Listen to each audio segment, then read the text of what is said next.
Shalom, welcome to A Faithful Life. I'm here hiding out in the shade because it's a hot one today. My name is Emunah and I just had the best fruit smoothie ice cream thing. It was great. Hot day, loving it. The word, Proverbs 27 challenge, 27 days of wisdom, going all the way to 31. Woohoo! Let's go, shall we? 27. 1. Boast not yourself of tomorrow, for you know not what a day may bring. And again, I have to go to my upbringing. It was taught to us, if the Most High will. That's what we like to say, still say to this day. If the Most High will, or if the Most High spare my life. And this is how we talk just in every day. I see you tomorrow, they say if the Most High spare my life. You know what I'm saying? This way we always know and keep a reminder that it's not promised tomorrow. Sometimes we boast, oh, tomorrow, next week I'm going to do this and this. You know, next month I'm going to do this and this. And it's always if the Most High spare my life, because nobody's promised tomorrow, we don't know if we're going to see tomorrow. So if we take that mentality like it says here, boast not yourself of tomorrow, for you don't know what the day will bring forth. Not only do you not know what the day will bring forth, you don't even know if you'll see the day. So that is always one that keeps us humble. And if the Most High, and prayers. I don't know how many people still say prayers at night. You know, when we're little, they teach us, you know, in my little bed I lie, oh, Most High hear my cry, Most High protect me through this night, be say to morning light. You know, the little one when you was little, and it's like, hear my cry, when you really hear the prayer and bring you safe to morning light, that you may see and wake up again in the land of the living. Sometimes when we get old, you know, the last thing you do is check your Facebook and jump in the bed, or check your Twitter or whatever, check your voice messages and jump in the bed. And I mean, I can't say for a lot of people, but this life that we live sucks us away from the simplicities that we learned when we was children. And to me, it's just bringing it back to say the last thought on the mind and the first thought in the morning should be the mercies of the Most High, giving him thanks and praise for another day, and pray that we, you know, make it through and complete our mission here. So that one was vibing with me.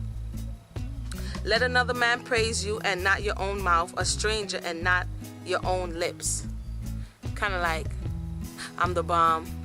I think I talked about this before. It's like, I think there's a difference, because some people might go as far as to say praise. When you go into a job interview, they want to know what it is that you can do. Now, if it is that you're reporting what it is that you can do, that's not bragging on yourself. That's not praising yourself. That's just giving my basic resume. This is what I'm capable of doing. If we are showing our talents and abilities, some may think, oh, you're showing off. But no, maybe I'm just showing what I'm capable of doing. But it's like, this sister or this brother is the best ever, such and such and such and such and such, and you're saying that all about yourself, and self-praise is no recommendation at that point, because a lot of times the self-praise doesn't even come with the work. This one jumped out at me because this one is a thin line between, you know, making note of what you can do. Somebody calls you in the office, hey, come here, what do you know how to do? Oh, you know how to knit, or I fix cars, I know how to sew, I know how to cook. Oh, you praising yourself? No, not necessarily. You ask me what I could do, and I'm letting you know what I can do. But praising myself is, or the individual praising themselves is, you know, I'm the bestest ever at whatever, ever. And I think that for me personally, it's on an ongoing basis. They're always talking about how they're the best and nobody else is, and that's self-praise. So it's a thin line between letting it be known what you can do and going on and on and on about one's own self. It says, open rebuke is better than secret love. Open rebuke is better than secret love. Somebody secretly loves you, or they secretly act like they like you, but you have no idea. And then there's somebody who, they are your friend, or they are somebody who knows you, and they feel as though they need to say something to you, and they say it to you, not necessarily in the midst of everybody without first calling you to the side, but speaking it to you. You know, speaking it to you to give you an opportunity to correct yourself, because more than likely if they're rebuking you, it's something within you that they think that you may have transgressed them, or that you need to correct. And we read about it earlier that you rebuke the wise and they'll be wiser still. So we do need counsel, and we do rebuke, and it's better to do it than to, you know, secretly, it says secret love here, but they also secretly whisper. It's better to openly rebuke than to secretly whisper about somebody all day long. I mean, I myself, when I hear it, I'm like, well, why didn't you tell the person? Okay, maybe you wanted counsel of how to go about telling the person, but if this is like the third, fourth, fifth, sixth, seventh, eighth time I'm hearing it, but you ain't never spoke to the person, why do you keep speaking to somebody who's not the person? I really don't get that secret complaining to either. They said, Solomon says secret love. I also say secret complaining. I don't get secret complaining. I never will. Maybe you get counsel on the subject and then you deal with the matter. Deep. 14. He that blesses his friend with a loud voice, rising early in the morning, it shall be counted a curse to him. Goes a little something like this. Hey, Mr. John, how you do this morning? Everything all right? And Mr. John, maybe he's not a morning person. And he's like, why in the world are they always yelling? Next morning, what, Miss Cathy, how the cat? Me here, so the cat did run away and get run over by one dog. Everything all right? And you're like, what in the world? Why are you speaking so loudly? Some people are not morning people.